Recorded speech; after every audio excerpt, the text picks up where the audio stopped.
Right now, somewhere in your house there's a number that's lying to you. 8 hours, the app says, a green checkmark, a great sleep badge. And yet you're sitting here wide awake, feeling like you got maybe 3. Here's what nobody tells you. Sleep isn't only about the number of hours. What happens inside those hours matters too. Whether your sleep is deep and continuous enough to support the processes your brain and body rely on for recovery is a completely different story. One your sleep app can only estimate, not directly measure. By the end of this video, you'll know exactly what your body was really doing last night and why it's entirely possible to sleep a full 8 hours and still wake up running on empty. This happens to more people than you'd think. You track your sleep. 8 hours, sometimes even 8.5. On paper, it looks perfect, but the number on the app doesn't match how you feel. Some mornings you're sharp. Other mornings, after the exact same 8 hours, you're wadding through fog before you've even brushed your teeth. Most people blame stress or their mattress or figure they just need to sleep even longer. But here's the problem with that. Some of the most exhausted people you know are already sleeping plenty, which means the real question was never how long. It's what your brain was actually doing during those 8 hours, and whether your sleep was deep and continuous enough to support the processes your brain and body rely on for recovery. Sleep isn't one steady state, like a phone charging at a wall outlet. It moves in cycles, usually 4 to 6 of them a night, each one passing through lighter stages, deep stages, and REM, the stage where most dreaming happens. Scientists have been mapping these cycles since the 1950s when REM sleep was first identified, and the research since then generally describes deep sleep as the body's repair shift,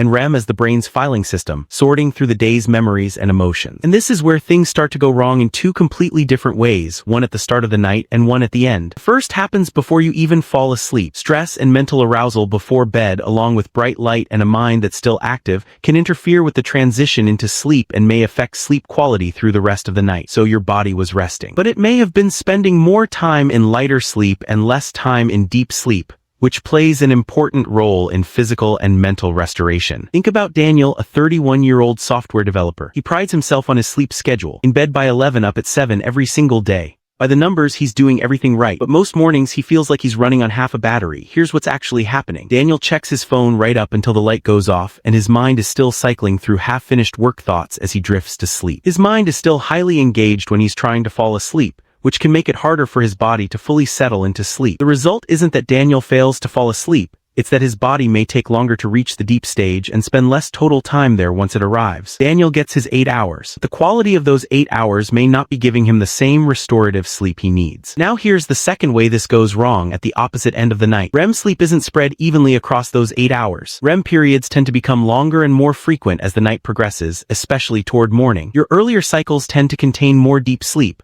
while REM periods generally become longer and more frequent as the night progresses, especially toward morning. Which means if you're the kind of person who hits snooze, drifts back off, wakes up again, and repeats that 2 or 3 times, you're not getting a little extra rest. You're repeatedly interrupting a part of the night when REM periods tend to run longer, potentially disrupting the normal progression of your sleep each time. It feels like comfort in the moment. But repeated awakenings toward morning can fragment the longer REM periods that tend to occur later in the night, potentially leaving you feeling less refreshed when you finally get up, before you fall asleep or right before you wake up. Same misleading number on your app either way. So here are 2 fixes, one for each of those moments. For the pre-sleep sabotage in the 30 minutes before bed, put the phone somewhere out of reach and let your thoughts settle on something low stimulation. This isn't relaxation for its own sake. It's about helping your body transition smoothly into sleep instead of staying activated right as it's trying to wind down. For the wake-up sabotage, if you use an alarm, set it once and get up on that first ring, no snoozing. Those repeated wake-ups can fragment the very stretch of sleep your brain relies on to process memory and emotion. If getting up immediately feels hard, place your alarm somewhere you have to physically stand up to turn off.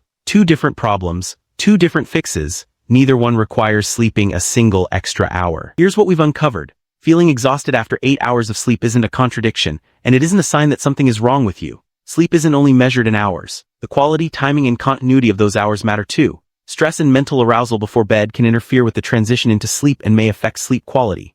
Repeated awakenings toward morning can fragment the longer REM periods that tend to occur later in the night. 2 failure points, 1 misleading number. Once you see that, the goal quietly shifts. It's no longer sleep more, it's let your body finish what it started. And if you regularly feel exhausted despite getting enough sleep, don't assume it's just your sleep habits. Persistent daytime fatigue can have many causes, and it's worth talking to a healthcare professional if it continues. So the next time you wake up after a full 8 hours, still feeling foggy, don't assume your body failed you. Ask instead what happened inside those hours. Was your mind still racing when you closed your eyes? Did your alarm go off once or did you fight it 3 times? Your body isn't broken. It's simply telling you in the only language it has that rest is about more than duration. It's also about the quality and continuity of your sleep. If tonight you catch yourself reaching for your phone in bed or reaching for snooze in the morning, that's the exact moment this video was made for. Just this once, pick the other option and notice how different tomorrow actually feels.